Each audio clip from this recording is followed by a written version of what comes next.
Welcome to the Homelab Show, episode 110, Dev Random. Lots of little updates. We have some updates and stuff we wanted to talk about, and I didn't want to try and just mush them all into one big title. So Right. we call these episodes Dev Random, where we just talk about some of the new things out there.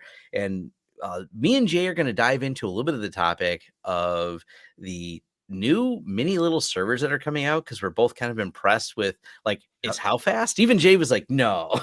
This is Yeah, I was pretty shocked by that. It's faster than my Proxmox server. We'll get into that though. Yeah, so we figured that talking about some of the little server stuff, some of the updates. Home Assistant's been around for 10 years. We want to discuss that. I mean, this is a lot to talk about here, and I also have an interesting article about a company who saved some money moving away from the cloud, and I'll bring up how that relates to Homelab because it's a pretty cool story. It's still in a colo, but there's still some concepts that I want to walk through because I think the cloud has finally reached its maximum sales capacity of salespeople shilling and telling us it's the best thing ever, and then the bill has come, and people go, "That's a lot of bill." So we Mhm. have a lot to talk about here. Before we do that, let's thank a sponsor of the show. That is Linode. It is a great place to host many things. If you don't want to host it yourself, you want to spin up a few things in a cloud that you control, you set up, and you manage. They got a great way to do this. You can go over to the Linode store, just grab some of the different templates they have, or start from scratch. Load your favorite distribution, choose it from there, get the base image going, and build what you need to build in the cloud, get it going, whether it's a VPN, whether it's one of the many projects we talk about here. Linode has been a great sponsor of the show. They're definitely fun to work with. It's where we host the Homelab show because, well, you guys download a lot of these episodes and Linode helps with the bandwidth for that. So we thank them for being a sponsor of the show. Found an offer code down below, and let's jump into it, Jay. Let's jump into it. We are going to be taking questions as well, so feel free to throw your questions in here. We do that as part of the Dev Random here, so we like to make this interactive for those of you that do take the time to listen to us live. We're watching all of the chat go by. Yep.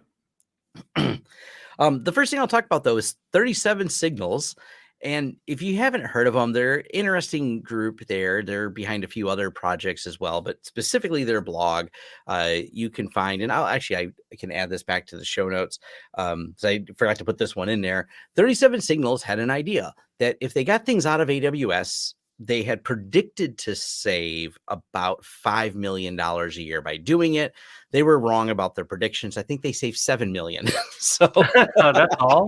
Gosh. that's all. Now, granted, this was built on $600,000 worth of hardware they built, but when you think about spending $600,000 of hardware that you have to manage and maintain, you're like, okay, this is interesting that level of hardware. And some people, as I had a discussion on in a few places on this as a topic, and people are saying, well, they got to have redundancy. And I'm like, even if you bought $600,000 twice because you were worried about having it in a single colo and you put it in another one, Right. your savings over time are still pretty substantial on here. And the important thing to note, and this is where it relates back to the Homelab. First, they did not add any people to their IT staff to do this. They've been doing it for a little while. They've been moving more and more things off the cloud for services they do. And they're going, hey, this is a really reasonable. And it turns out we were already managing a lot of this. We were already the ones updating the servers. We're the ones that maintain a lot of our code. So we didn't have to add anyone new. Turns out managing the physical hardware, which is all they really used AWS for, wasn't that hard to do because hardware is generally more reliable now and it's less expensive than it was. Right. Hard drives don't go bad as often. A lot of the stuff has become solid state, so it's even more reliable overall. But it's just fascinating the whole everything that went into this and reading through and going, wow, they saved it. Now, this also relates to Homelab because, hey, it's even though this is in a colo, the concept's still the same. And we're seeing more and more things getting easier and easier to self-host. And I think that's just awesome. It is absolutely good news for all of the Homelab people that are going, hey, I want to, host these things myself. Is it that hard anymore? It's getting easier. Yeah, I feel like AWS is like a supermarket. You can go in there and spend a bunch of money, but if you know how to manage coupons, you can usually make out pretty well. But you have to have like this ridiculous strategy and you have to nickel and dime everything. It ends up being very time consuming to, keep the bill down. I've seen some crazy bills in AWS, so that doesn't surprise me at all. I'm certified in it, so I've spent a lot of time in it. And I feel like it's a it's an art in and of itself in AWS, separate from other clouds because they have AWS isms, so to speak. It's just really hard to manage. So I would think in some cases, managing physical hardware would have less to keep track of than having to go through every single thing. Like, for example, if there's a host problem, meaning like the server your virtual machine in AWS is running on has a problem, they're going to send you an email, move your VM, or we're going to delete it in a week. But if you don't, get that email, then your server disappears. So you have to make sure you get your emails. You have to make sure this, make sure that. I'm not saying AWS is a platform people should avoid, but it's definitely something that takes a special hand to maintain for sure. Yeah, I've had a friend, and that was one of the tasks. He worked for a very, very large company, and his task for like a couple of years was, why is our AWS bill so big, and can you sort it out? Because this company is a Fortune 500 company, and Hmm. I think I forget how many $1 million a year he ended up saving them just by finding all these random things that people had spun up over time. And I he's like, yeah. every department decided they needed to spin an extra server here up, a server there up. And the other problem with a lot of these cloud companies is they're always trying to get you to use their proprietary version of something instead of, Hmm. normal and open source or standards based. That way it's hard to move. So if you use the AWS specific things, and Azure does the same, it's not just an AWS problem, it's all the big cloud companies. They're trying to figure out a way to make it so you can never leave their cloud. And Right. yeah, that's not ideal. A lot of the things we talk about here are very standards based, and you know, it just makes life a lot easier, especially because there was an outage caused because the company didn't read the docs very well. They built their original product on an old style database, and the new version had a lot of changes, and the company didn't really understand that the database was going away in its prior version, and the new way that AWS, I forget the database software name. It's one of the proprietary ones that Amazon RDS, they have RDS, but then they have their own little database type in there. That's probably what you're talking about. Now yeah, I'm trying to think of the name of it. I can't remember the name of it either. So those are The DynamoDB or is that something else?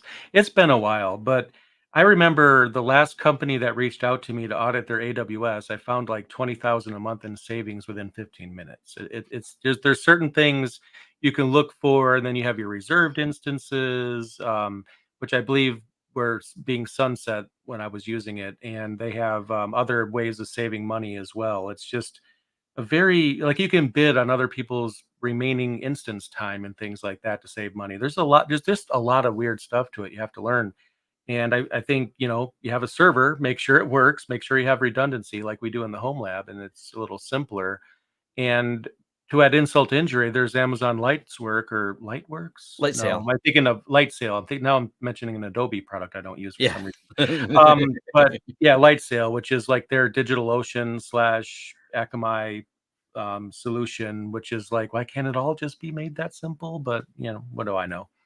Yeah, and not just because they're a sponsor. There's a reason we like Linode. It's just a simpler interface to do. It's not Right. confusing when you set these things up. And there's other cloud companies of a similar style, and it's not the big ones. The big ones are always between Azure and them. I mean, they have their place, but they come with, the warning of some complexity. So something to take into consideration there. And Um, Azure is more of a old school style than AWS is, because AWS is all about, cattle not pets, and then Azure, obviously the same strategy would work well there too. But generally it's treated like an online version of their virtual PC software, which I believe they renamed, but it's essentially your classic virtual machine style in a browser, whereas AWS is just completely different. So again, if someone wants to get into AWS, you could make a living just by saving people money and True. finding things. So there's a lot of money to be made there. So Now, absolutely, Homelab, and this is one of those things that I haven't done a video on yet, but I plan to soon. Homelab is now 10 years old as of September 17th of 2023, Home and that's Assistant. awesome. 10 years old, and is now the second most active, as of today at least, the second most active open source project on GitHub. That's amazing.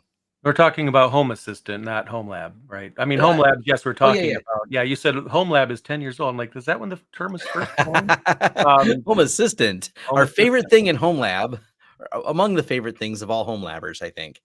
Oh, yeah, it's definitely one of those projects that is somewhat of a unicorn because of, I find it very well designed. It's got a unique interface, but it doesn't, at least for me, it didn't take that much time to learn it, and it's just consistent between config files and everything. Yes. It's just a unicorn because I feel like it's very well designed, and it makes home automation more approachable for the average person that just doesn't want to code all of this themselves or rely on 10 different providers for 10 different things. It wraps those all together in one interface, which is just brilliant.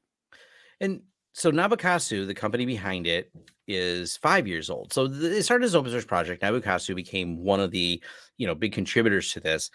There's no investors, and development of Home Assistant is stable. Those are things that I think are really important because the no investor is how you stop the cycle we watch companies go through. And open source Right. companies are generally, provided they don't get large corporate investors, IBM, Red Hat, Mm. the True. you don't watch them go through a cycle of destroying users. And if you want to look it up, Cory Doctorow has really been pushing this, and I love his term, the enshittification cycle of a company. And there's ways to avoid this. It's a documented process companies go through that as they take investors, they treat their users nice to get those users, they lock those users in, then they abuse those users as much as possible to extract every ounce of value while providing less and less services to you until you finally watch the company die and you have to switch to the next platform, which will just do the same thing to you again. This is one of the big Right. things behind open source is this cycle gets broken because of the code out there. And generally these don't get a lot of um like the open source projects don't get big investments and things like that. They're usually like this homegrown community base. They require sometimes a company be behind them that's a steward of it, but as long as those companies don't take massive investment, they generally stay the course really well. TrueNAS is an example of this. Well, IX Systems competes very much in the enterprise storage space that is dominated by venture capital and large companies like Dell and Hewlett Packard and the megacorps of the world, and people who use these products, especially because I recently had to interact with a several $100,000 3-par system that the customer's not happy with at all.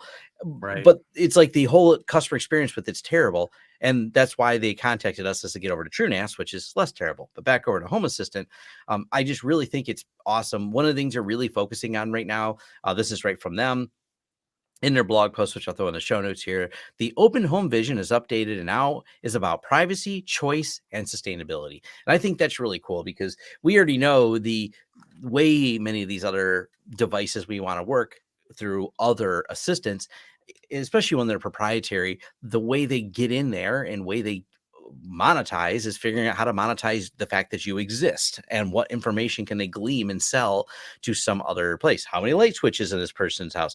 How often do they turn their light switches on and off? I bet we could sell that data. That's like their business model because they have to repay investors. So their pressure from investors is what did we learn about how often Jay turns something on or off?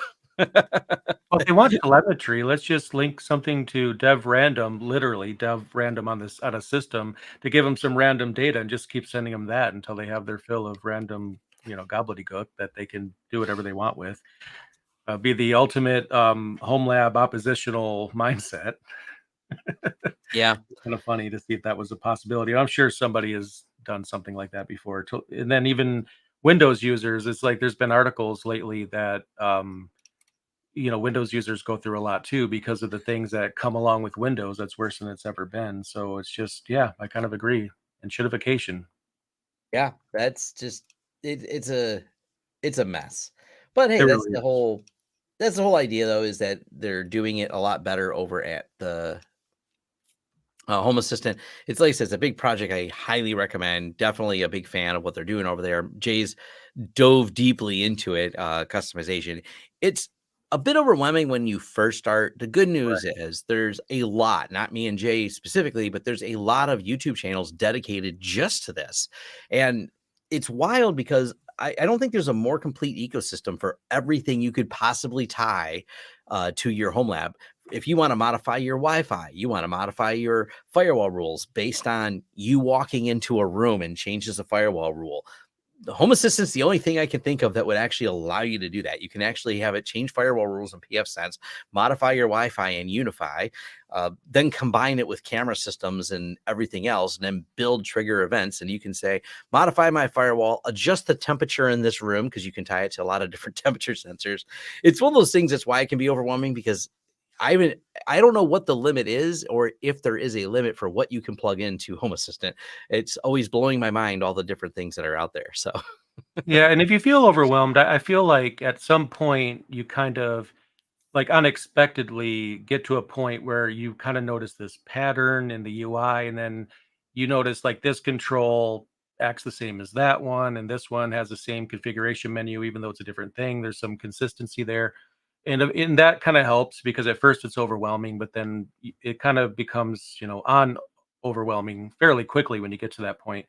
But if nothing else, you could stick to one thing and then complete that one thing before doing anything else. Don't try to like multitask and have, I'm going to set up the light bulbs and I'm going to do the smart plugs and this and that. Next thing you know, you have a bunch of things that aren't done. Just if you just focus on one thing, get the light bulbs done or the switches done, whatever you want to start with, and don't move on to anything else till you finish that one thing. And then move on to the second thing, and then just be a single task kind of mindset. And eventually, I think that kind of will make you more productive. But sometimes it's easy, like, oh, I can't figure this thing out, so I'm going to just take a look at this thing, and then next thing you know, you have like a bunch of unfinished implementation. So I think that's probably key. Another tip I have is to set up your rooms and everything. Get that done first, so you have like the layout of your house and the room set up because you can add rooms to it. And that kinda gives you a target. Just think about, you have a den, you have a finished basement, whatever you have, how many bedrooms, put those in there, and you have that foundation, and that's easy. You don't have to configure anything, you're just telling it what rooms you have, and then from there, you just populate the rooms with that one thing that you're focusing on until that one thing is done, and then you move on to the next thing, and then eventually, you're just trying to run out of things to do, essentially, which you won't because you'll find new things to do, but that's part of the fun. But at the very beginning, at least try to get the foundational things done. yeah, and it's the way you can set the multiple dashboards is cool, because it's friendly for your non-tech people you may cohabitate with, because you can build dashboards, tie it to their phone, and then let them control it. And my wife's less technical. Also, she does not need access to everything in my studio and turning it on and off. I Right. believe she would. I believe she would use it, and she It'd would be be pretty very funny, amused by it. actually, I think. It'd be pretty funny. Yeah. Why are Yeah, the lights off? And then yeah. lights are on, lights are off. Yeah, it's kind of fun. Next topic is we brought it up at the last Homelab shows. I think some people asked about it, but it's the 45 drives HL15. You're going to see a lot more about it from several people from the Creators Summit, and I'm getting one as well, I believe. I don't know. We haven't confirmed yet whether or not Jay is, but hopefully. But the new Looking good. Yeah. HL15, 45 drives is really committed to engaging and interacting with the Homelab community as well. So they've built a name for themselves in the enterprise storage space. Linus obviously made them somewhat popular because of the massive amount of storage Linus has bought with them and talked about them a few times. I've done the same. I've talked about building petabyte servers with them, and we commercially use them a lot. But what's interesting from them as a company is they put it all on GitHub. They are huge on making this more like, they've been really working hard to go, how do we take one of our premium products that is going to be a little expensive for the Homelab people? No doubt. I mean, hey, great if you can find one of them used on eBay or something like that, but we're looking for something consistent and higher end. Yep. But the fact that now you can, well, pre-order is as close as they have right now. I don't know when the ship date is. They're building this one called the HL for Homelab 15. It's a 15 bay premium server.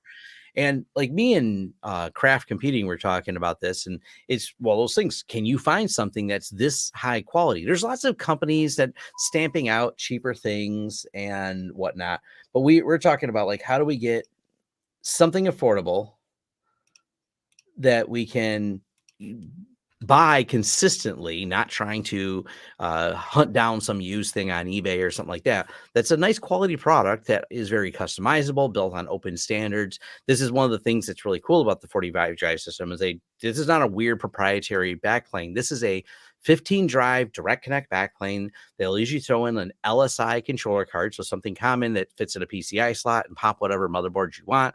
Unless you're crazy enough to be like Jeff Geerling and try to figure out how you can shoehorn in a Raspberry Pi into a 60 drive thing. Watch his videos on that to see how that went. That's an interesting experiment. But the future, maybe not the today, but there is maybe a future for ARM controlled RAID systems. Too long didn't watch Jeff's video. One, it's a fun deep dive, but also it turns out not to be the most practical thing right now to do. But I'm excited about this. I think a premium quality case that you're going to be able to customize and upgrade with you is for your home setup is nice. I think it's a big market that's underserved. I mean, there's some people that would love to buy a server just for learning and not pay a huge amount of money for it or build it up to what they want. And sometimes that could be a barrier of entry. Someone wants to get into Homelab, but then the servers that are available on eBay, the off-lease servers that you get for, usually a cheap amount of money might be too power hungry. They could be, too old for what that person wants to do. Getting something newer, and sometimes the processors are on newer things it'll surprise you, as we'll probably talk about. But I think most companies should have something for Homelab, a chassis, maybe a server that you can buy that different, because you only get like enterprise servers, and they assume that everybody buying a server is for enterprise. I don't expect Dell to serve this market or anything, but I automatically think of Tuxedo and System 76 and a number of others that could easily serve this market because they already have a lot of that audience and the engineering people anyway. So may as well give them something. And But I guess 45 drives is beating them to it, though. And I think where, especially the 15 drive part comes in, drives are generally speaking getting cheaper. And let's just cut to the chase. People are building their home media libraries because Netflix temporarily certainly slowed down the fact that people and changed people's minds. Like, oh man, it's just this very basic, inexpensive few dollars a month. I have access to all this content. And then came the lawyers. Yeah. and now you have to subscribe to like a dozen streaming services that are more money, and you don't even, it's like it drives you nuts. Like, okay, I have access to my content or I don't. Oh, well, the first 3 seasons were produced by this person who owns the copyright to the first 3 seasons. The next 3 seasons are copyright here. So you got to buy a subscription to watch them here. This just drives us crazy. And it's the concept of I want to buy my media and own it. I pay for it. I'm not actually endorsing piracy here. I'm talking about the fact that many people in reading our friends over at have one of my friends, what's his name? I can't remember. The Two Guys Tech. He did a video, and I didn't watch it yet, but I've seen how popular it was right away about how to rip your Blu-rays. And it's like, you own the media, you've purchased it, you would like it in a digital format. You need somewhere to put all the digital format because, I got to admit, it feels a little archaic putting a disc in a machine. My kids aren't really for that. I'm not even for that. So this a 15 drive server seems like a great place to put that on there, and having enough horsepower to play that back at 4K. I think that's awesome. Wendell was even talking about how, he has people, he talked about this in a live stream, which actually made me laugh because I haven't thought about this in a long time.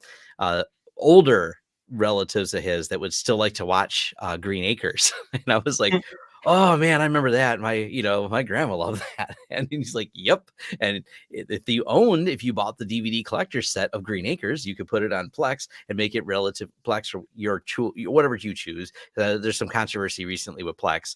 Whichever media playback. Yeah, whatever media playback service you'd like to use that is locally hostable and can broadcast to your TV, now you're able to do that. So I think this is going to be a really cool box to put it on. So I'm excited that they're really diving into it. And by the way, they're not just a company that talks about open source when it comes to hardware. Their GitHub is filled with all kinds of install scripts, setup scripts, all kinds of things that they use that you could use as the Homelab. So do check out 45 Drive's GitHub on that too. Yep, definitely. Someone says running 24/7 would skyrocket the electricity bill unless there was a company that would rent out the server space.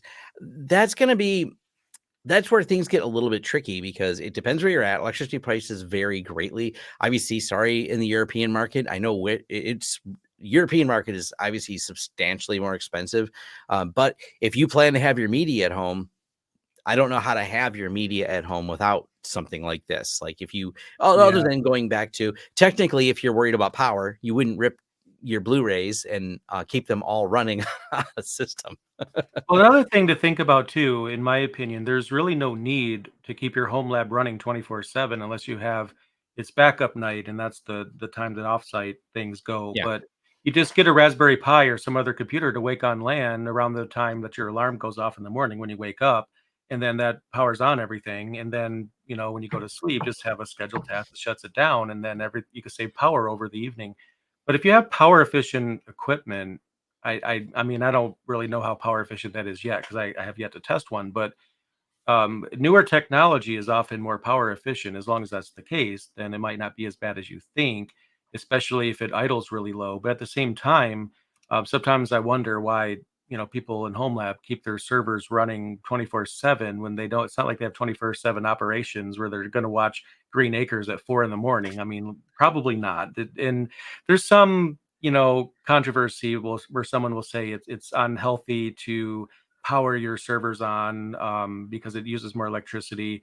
I have never seen that as a problem during my entire career so far, unless maybe you just have really bad drives, a bad batch or something. But um, There, if you're not awake, just shut it down and have wake yeah. on LAN powered on for you.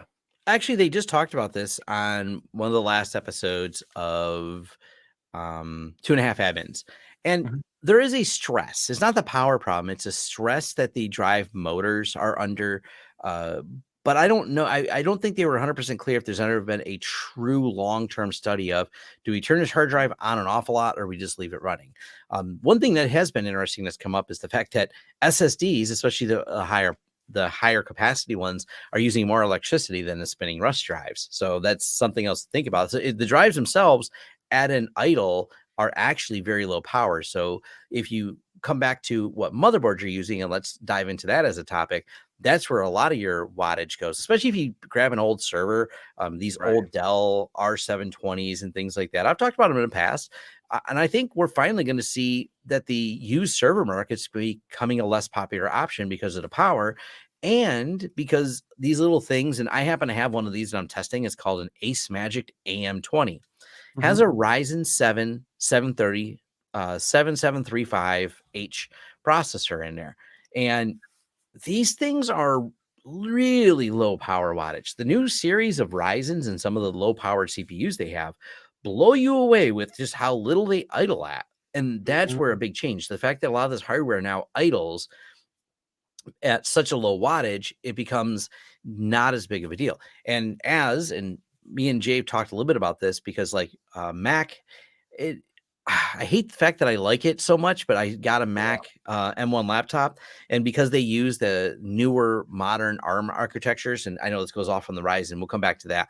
Um, we have, as a community, a tech community, I should say, we have found ways in technology we can incredibly extend the range of batteries by really limited power usage. And then you take that same technology and plug it into a server, and they go, wow, we can actually have these things spin up as needed to a high wattage, powerful render, whatever you want to render. But when they're not doing anything, we can put a bunch of cores to sleep. And I think the new engineering around a lot of that and the new efficiencies are really going to start shaping things up in the server world, but also greatly devalue these old power hungry beasts that were there. Because when you're looking at, and I'm holding a handheld on there, some of these handheld gaming things, me and Jay both have recently Mhm. acquired some of them. Like Right. we can play some of these games on these things for hours, and you're like, it's amazing how little power some of these new chips can use on there. This is what's actually making things like the Steam Deck and some of the other things very possible. It's just this whole circle of we're figuring out how to be more power efficient, but still deliver. And I think that's where it gets really, really apprentice. Um, Oh yeah, the definitely. the device I'm testing is Ace Magic AM20 though. It's one of those generic things, if you will. It's one of those, I don't know what to call them, not backed by a large company. I hate to just say simply made in China because that most of the stuff's all made in China. It's just about who actually manufactures or supervises the manufacturing, I guess you could say. So you can say like the Mac is made in China. A lot of Apple products are made in China, but they're supervised very closely by Apple versus these companies may have some lesser quality because they're less supervised or engineered by a larger company. But one of the things that we've talked about in the Homelab, and Wendell's brought this up a few times, I think this is a cool idea. You can buy several of these and cluster them together, and it works rather well. And now you've solved your redundancy problem in case one of these has some bugs or flaws or just fails in general. Because I'm actually on my desk here is one of those Quotom boxes that failed in an unusual way, which I was going to do a video about the unusual failure mode it has because it still partially works. So it's still partially useful. But this is a problem we've seen a few times where the network interface card just dies, but it has 4 of them soldered to the board. 1 out of 4 has died, and we don't know why it's died. We know it's happened to a few of them. We just can't put our finger on the why, because you'd think all the network ports would go bad. I mean, they're individually ports, so they each have their own chip, but why do one of them go bad? It's not the same one each time that goes bad, so it's a puzzle. Maybe the solder isn't a good job or something, and a certain amount of heat just wiggles it or gets it, loose enough. I don't know. Yeah, it was on a UPS and everything else, and but I think it just goes to the boxes are cheap, and putting another one in was also an inexpensive solution. But it's something we don't see when we have the higher quality boxes. It's not a problem we really deal with. What's confusing about it is the link light is on, but when the tech went out to the place, he unplugged it and the link light's still on. So he rebooted it and the link light's on. Matter of fact, as soon as you plug it in, the link light just turns on that port, no matter what. So that's the failure mode we've seen. We've seen this more than once because as soon as he said, I unplugged it, but the link light's still on, I'm like, oh, yeah, that port's bad. Just reassign to another port and problem solved. So it works with the other. They had an extra port they weren't using, so that solved it in the short term. Well, that's good at least. And yeah, Out of abundance of caution, we replaced it anyways. may as well. Yeah. Yeah. It's amazing how powerful those things are because the one you're using, the CPU outscores the CPU in my current Proxmox servers. The downside is 2.5 gigabit Ethernet, which is good normally, but I have 10 gig and it has less RAM. But the CPU, though, oh man, I just think my VMs would actually run faster on it if it can hold all of them because of the lower RAM. But yeah, I mean that'd be really fun to test out. Yeah. The one thing that's slowly getting here is, and this is the problem with the latest Magic Box that I'll complain about, is exactly what Jay said, the 2.5 gig. I don't know why it's taking them so long to get 10 gig. I don't know if there's just not a surplus of it available for them to build into the boards. And I'd be fine if it was SFP, because SFP 10 gig has been around forever. And you can buy relatively inexpensive SFP PCIe cards, but this is the challenge. None of these seem to put an SFP cage on any of these boxes that offers 10 gig. And I'm like, and this drives up some of the costs you may have in a Homelab, because you're like, oh, I'll just buy a 2.5 gig switch. And then you price it out and you're like, oh, that's a lot more than I expected for a 2.5 gig switch, because the 2.5 gig, they're coming down a lot. Matter of fact, it's an unmanaged switch, but still, I'm going to be reviewing it as part of some low-cost Homelab parts. I have this little switch that has 4 2.5 gig ports. It's made by Yuling. I posted it on my YouTube channel if you look through the community tab. It's interesting because it's got 2 10 gig ports, 2 10 gig uplinks, and then 4 or 5 2.5 gig uplinks on there. So, and it's $69. So you get 2 10 gig ports and a few 2.5 gig ports for $69. I'm like, hey, that's not a bad price. And I think that kind of brings things back to being affordable to have good connectivity in your Homelab. Absolutely, absolutely. It's just amazing that I think things are getting faster again. It seems like, I mean, everything's always getting faster, but it seems like not as much faster. But now it's just these small PCs have a really good processor in those. Maybe not the best network ports apparently, but at least they have the compute. Yeah, so that's definitely it's getting there. That's one of those things I think is going to reshape our Homelab a lot, is all these more powerful devices. And the Raspberry Pi was cool because that was like the first ARM chip that really pushed it out there. There's a lot of compatibility problems when you get outside of the Raspberry Pi, but now that we're seeing more of a similar, like these low powered Ryzens, I think it's true. I know I'm talking ARM versus x86, but I see this kind of lots of low powered things that is very accessible to a lot of people in the Homelab. If they want to build something of substance, build a Kubernetes cluster, build something that can really be a learning platform or just your own platform to tinker with and build your next idea. You don't have to or reach out to some high-end, expensive, or even going on eBay, which has a big power cost of these used servers. You can get more and more, you know, just affordable things from this. We also have that company sending us the Ace Magic company. One of they're going to be like sub $200 ones because I want to play with it for routers. We also have Zima boards. I've reviewed those and the new Zima blades. A few other of our friends have some of those that you'll find a lot of YouTube videos popping up pretty soon on. Yep. It's coming. Yep. All kinds of changes. All kinds of fun changes. Is there anything else we had for the Dev Random today? I don't have anything on my end. I'm not seeing other Yeah. questions so One far. one thing I'll bring up, and I just don't have an any easy answer for this at all. PPOE. We just don't see it much here in the United States. So people Yeah. ask me constantly. It's a super popular question because I guess there's not a lot of documentation on it. But the reason there's not a lot of documentation, I just don't run into it in the business world at all.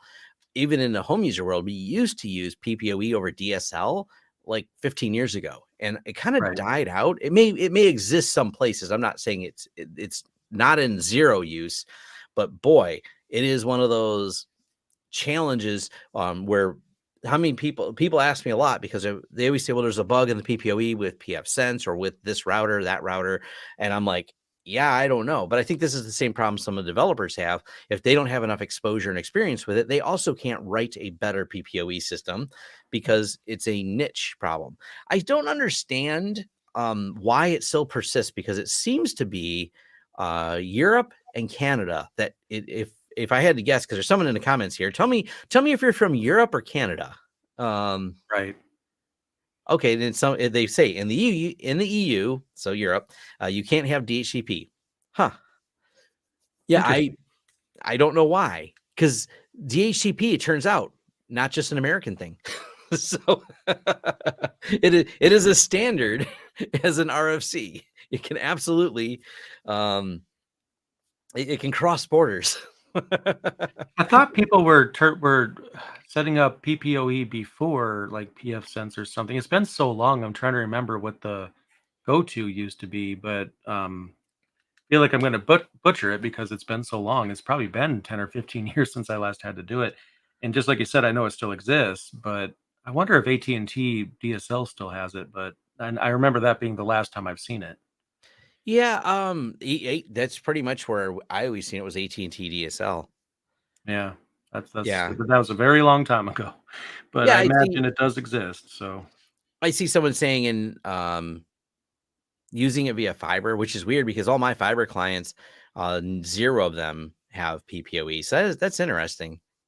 Someone says the ISP I work with still use PPE even under fiber network, and that is in Alaska. Never really had any issues with it on PF Sense. hmm. Interesting. Yeah, that is pretty interesting. I feel like Both, more research is needed. I have to look into how used yeah. this still It's is. it's one of those things because I've had requests for like I set it up and test it. I'm like, could I build a PPOE server? Yes, but if you're trying to troubleshoot something, if I followed standards and built it, I'm not likely to have the same problems people would encounter because there's people who have encountered problems with the way their ISP implemented something. But I mean, Jay, have you ever heard of an ISP who even does follow standards properly? Don't they kind of color a little outside the lines generally when they set these things up? They do so many things, and sometimes I squirm. I feel like everybody should be concerned about privacy, but they'll be concerned about privacy while ignoring their cable modem because I feel like their internet provider is going to be an egregious privacy invader, and we need to focus on all the things. But they always get away with things until somebody figures out or looks in the packets and sees what they're up to. It's just a constant.